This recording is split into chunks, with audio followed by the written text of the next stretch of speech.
Hoje eu vou mostrar como se deve jogar para não cair no ataque do fígado frito, ou como é conhecido por aquele nome menos legal, ataque fegatelo. Oi gente, tudo bem com vocês? Eu sou o Everton Togni, sejam todos muito bem-vindos de volta ao meu canal. No vídeo anterior, a gente falou sobre o ataque do fígado frito para as brancas. Hoje a gente vai mostrar como as negras jogam e saem melhor do que as brancas caso elas tentem o ataque fegatelo. Vamos aos lances? Mas antes disso, te inscreve no canal para não perder os próximos vídeos. Deixa teu like se possível e no final do vídeo, compartilha com os teus amigos se tu achar que tem alguma coisa de interessante aqui no vídeo.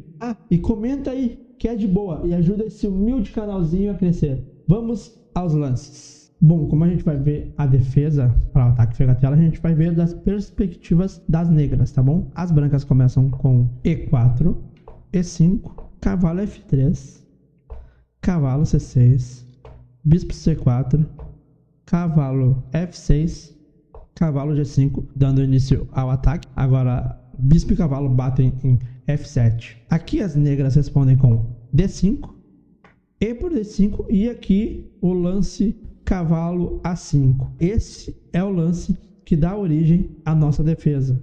Aqui as negras poderiam jogar, por exemplo, cavalo toma em D5 e as brancas poderiam continuar com o cavalo em F7, entrando na armadilha, como a gente viu no vídeo anterior, depois de rei tomar F7, dama F3, e aí, se você quiser ver o vídeo do ataque fígado frito e depois voltar nesse para ver como se joga contra ele, eu vou deixar o link no final do vídeo e na descrição desse vídeo, e aí você pode ir lá olhar e depois voltar aqui para ver como se defende, beleza? Então aqui a gente vai ver como é que é depois de cavalo A5, bispo B5 cheque, C6, peão toma, dama F3, não permitindo que tome o bispo, porque a torre está caindo. As pretas podem continuar aqui com torre B8, bispo C6, cavalo C6, dama C6, bispo D7, dá compensação pelos peões, mesmo que dê muita vantagem de desenvolvimento para as pretas.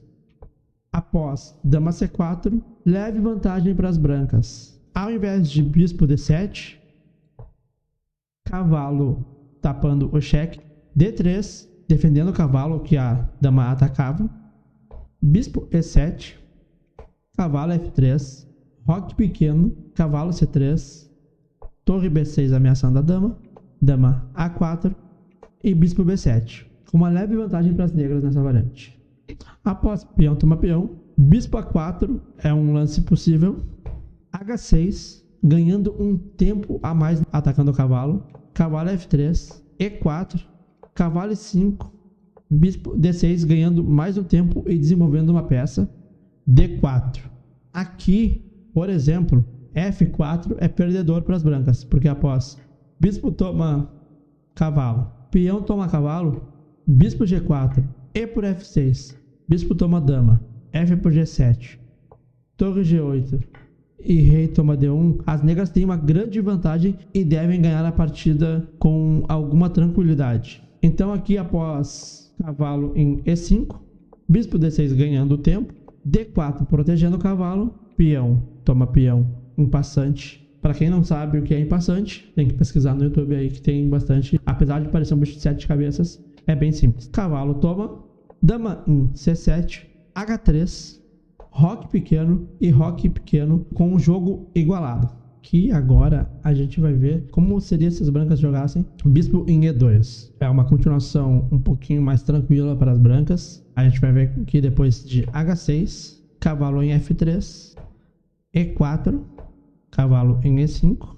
Claro, se voltar o cavalo é ruim, né? As peças das pretas ficam todas sem ter para onde ir. E é óbvio que para D4 não tem como. Então ele vem para E5. Bispo D6 ganhando um tempo. Aqui, dama D4 também pode ser jogada. As brancas podem jogar F4 com tranquilidade e continua a partida sem problemas. As negras também podem jogar um bispo C5, por exemplo, que é bem jogável. Elas querem forçar as negras a jogar um C6, por exemplo, com essa intenção, aí elas voltam o bispo e o jogo segue normalmente, sem muitos problemas. Bom, aqui o plano dos dois é meio claro. O preto, ele tá com um peão a menos, por isso ele deseja usar a vantagem de espaço e se desenvolver o mais rápido possível para atacar o rei das brancas. Para isso, as negras vão precisar fazer lances ativos antes que o branco libere as suas peças. O peão em E4 dá uma restringida na posição das brancas, atrapalha o desenvolvimento também. O branco precisa tentar eliminar o peão de E4 o mais cedo possível e tentar desenvolver as suas peças em pontos mais ativos possíveis também. Por exemplo, jogar um D4, bispo D3... cavalo C3. Um final favorece as brancas, já que tem um peão a mais. Então as negras vão tentar realmente desenvolver suas peças e atacar o rei. Então aqui, depois de bispo D6, por exemplo, as brancas jogam D4 e as negras, para não perder tempo, tomam. O cavalo é obrigado a tomar. Elas fazem o roque pequeno. As brancas também fazem o roque. E a partida aqui está bem equilibrada. As pretas vão tentar jogar com dama C7, bispo F5 e botar suas peças em casas ativas. As brancas vão tentar simplificar a posição e levar para um final com um peão a mais. Eu aconselho você a estudar bem para poder jogar bem essas posições que acontecem com frequência nesse tipo de variante. Nessa posição, ao invés de bispo D6, as negras podem tentar aqui um dama C7. Aqui é um outro jeito de desenvolver as peças, também pensando em atacar o rei preto. As brancas continuam com F4, as negras, para ganhar o tempo trocando esse peão, jogam peão por peão, cavalo toma peão, bispo D6, botando o bispo numa diagonal ativa em cima do rei branco, roque pequeno, D4, C5. O preto já pretende romper o centro branco o mais rapidamente possível para juntar essas torres, e os brancos vão tentar acabar o seu desenvolvimento também o mais rápido possível e levar para o finalzinho com um peão a mais. Cavalo C3, A6, para não permitir o cavalo vir a B5 e trocar o bispo de casas pretas. D5, este peão muito avançado, pode tornar-se um alvo fácil, entretanto ele também pode cobrir o ataque direto das peças brancas. Torre em E8 e rei H8 saindo de possíveis cheques, possíveis ameaças. E aqui a posição está completamente equilibrada. Tem jogo para os dois lados. As brancas vão tentar trocar o máximo de peças possíveis e as negras vão tentar arrumar essas peças de forma a conseguir pressionar e atacar o rei das brancas, botar a outra torre também na coluna semi-aberta ou até no B8. As peças das negras estão um pouquinho mais ativas, mas a posição está equilibrada. E após dama C7, as brancas podem jogar D4. Aí, após D4, o peãozinho toma em D3. Como a gente viu, é meio que de praxe tomar o peão em passante para ganhar um tempo em cima do cavalo. Ele é obrigado a tomar de cavalo que está atacado. Cavalo toma, bispo D6 batendo lá no peãozinho, caso faça o roque. B3 para desenvolver. As negras continuam com C5, querendo expandir, jogando C4. Bispo F3. Torre em B8. Aí aqui as brancas podem jogar um lance como dama E2 dando cheque, desenvolvendo, depois fazendo roque. Mas elas jogam C4. Roque pequeno.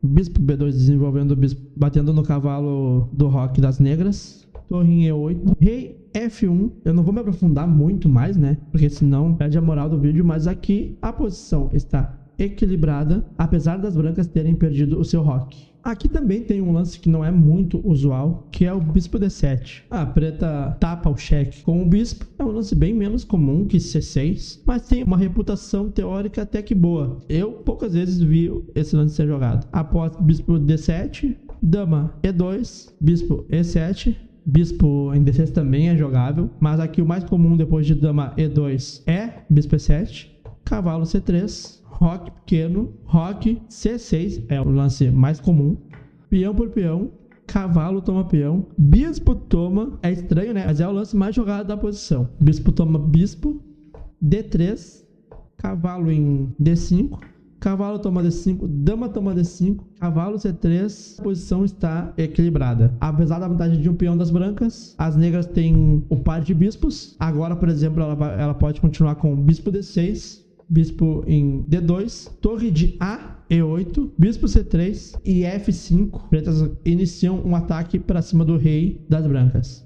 Torre de F, D1, torre E6 para passar a torre pro ataque. Dama F1, torre em G6. É um ataque diferente. A torre na frente dos peões, né? Geralmente as torres ficam sempre atrás dos peões. Como a gente viu, as negras precisam atacar. Elas precisam ir para cima das brancas. Precisam fazer valer o seu peão a menos.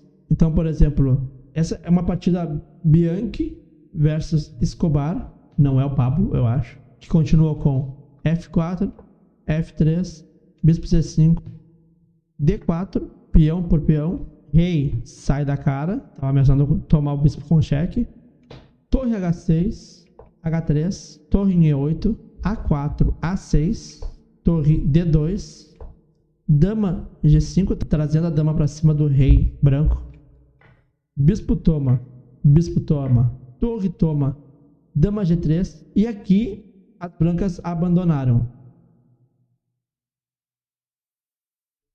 Aqui, depois de dama E2, se por exemplo bispo D6, pode continuar tranquilamente com cavalo C3, roque pequeno, bispo toma D7, dama toma D7, A3, B6, dando uma casa de fuga para o cavalo, D3, por exemplo, se C6, B4, cavalo B7, D toma C6, dama toma C6 e cavalo E4 dá uma boa vantagem para as brancas. E aqui a gente vai ver uma variante diferente do que a gente viu até agora, que foi o cavalo A5.